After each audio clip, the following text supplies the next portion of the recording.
name's Martin McCutcheon. I studied in Johannesburg and did mathematics and economics, and I studied in University of Cape Town as well, just doing a year in economics. I started with the Department of Health in January 2006, and I'm now in my second role there, having joined the Government Economic Service in September 2005. And do you what's your day-to-day job if you do have such a thing? At the moment, I'm working in a team that looks at the prices and costs in hospitals. It's part of the health policy called payment by results. So what I'm doing at the moment is looking at the costs that hospitals incur for using drugs and devices in their procedures and their diagnostics. So things that we look at are how much certain devices and drugs add on to the costs of those procedures. Some of the other things on how we use our economics is to test whether a hospital that has more children going through its doors, whether that is a significant increase in its cost compared to other hospitals. And that's one of the things that we test for, and that's how I apply my economics there. And do you have such a thing as a day-to-day, an average day, or is every day a different day?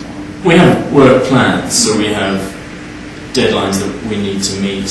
For instance, the prices that are published every year need to go out on a certain date, and we need to have done all the analysis and collected all the data before that. But I wouldn't say each day is the same. If I've got the data and the figures that we need to, then we can start work, and I might have a few days where it's working on one project. But it'll mostly depend on what deadlines we've got and what data we've got at hand. So would you say that your background in economics and your degree has helped you with your job? And absolutely. Yeah.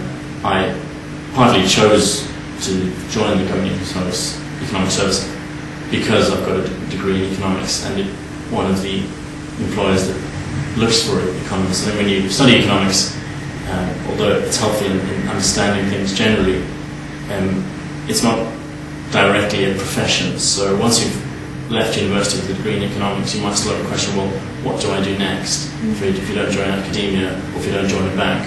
But the government is maybe for some people the next option, and it was for me.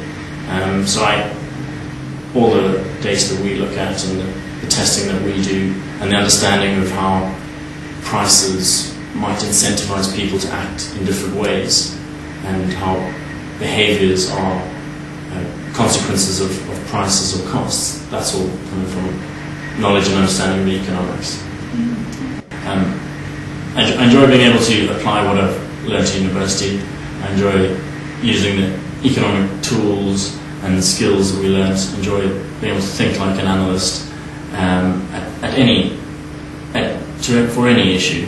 And even though I'm not a health economist, I can apply the economic skills to health. I enjoy being able to work on real issues. As a government economist, you get to look at things that are in the TV and on the news every day and in the papers. Okay, so to ask you, if you had a choice to be anything, a rock star, well, I say anything and they give you a choice, a rock star or an economist, if you could come back again. So I couldn't be a footballer then. Yeah, I guess you could be a footballer as well. Yeah, okay, rock star, footballer, or an economist? Well, I can't sing, and I guess I'd have to stay an economist, partly because there's more likelihood that I'll get a job as an economist than a rock star or a footballer. So from a career point of view, it has to be an economist. But just to be able to understand how things work, it's also great having studied economics, even if you don't necessarily work as an economist. Fantastic, great. Thanks, Martin. No, thank you.